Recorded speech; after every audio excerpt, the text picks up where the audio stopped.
আসসালামু আলাইকুম, কেমন আছেন? এই যে দেখেন, এগুলোকে বলে সিকিউরিটি অ্যালার্ম ট্যাগ। প্রোডাক্টের মধ্যে সিকিউরিটি অ্যালার্ম ট্যাগগুলো থাকে। অনেকে দেখেন যে কি, যারা মার্কেটে মনে করেন প্রোডাক্ট কিনে, অনেক সময় ওরা বুঝেই না যে কি আসলে এই জিনিসটা কি, কেন ব্যবহার করা হয়। ধরেন যে কি, আপনি দেশের বাইরের থেকেও প্রোডাক্ট কিনলেন, অনেকে কি করে যে কি এটাকে রেখে দেয়, বলে যে এটা মনে হয় কোনো তো আসলে এটা হচ্ছে সিকিউরিটি অ্যালার্ম ট্যাগ। এই সিকিউরিটি অ্যালার্ম ট্যাগটা হচ্ছে, এটাকে বলে যে mini alarm tag. Alarm tag তিন ধরনের আছে, এরকম একটা আছে, কিছু গোল আছে, আবার কিছু স্কোয়ার আছে। তো এই সিকিউরিটি অ্যালার্ম ট্যাগটা হচ্ছে যে কান্ট্রি ওয়াইজ ইউজ করা হয়। এটা হচ্ছে ফ্যাক্টরিতে আপনার এই যে এই ডিভাইসটা দ্বারা, এই ম্যাগনেটিক একটা ডিভাইস আছে, এটা দিয়ে হচ্ছে এভাবে দিলে এটা উঠে যাবে। এটা যদি এটা টেস্টিং করার এটাই হচ্ছে এটা ইন্সপেকশন করার সময় এটা অবশ্যই টেস্টিং করে দেখতে হবে।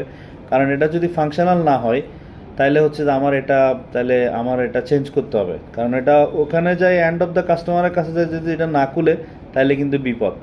সেজন্য এটা আমার করে আবার লক করে দিতে হবে, যে লক হয়ে গেল এটা। আর এটার ইনসাইডে হচ্ছে এরকম ক্যাপিং করা থাকে এই।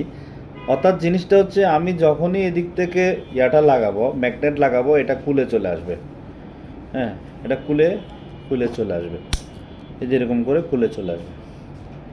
That's it, thank you.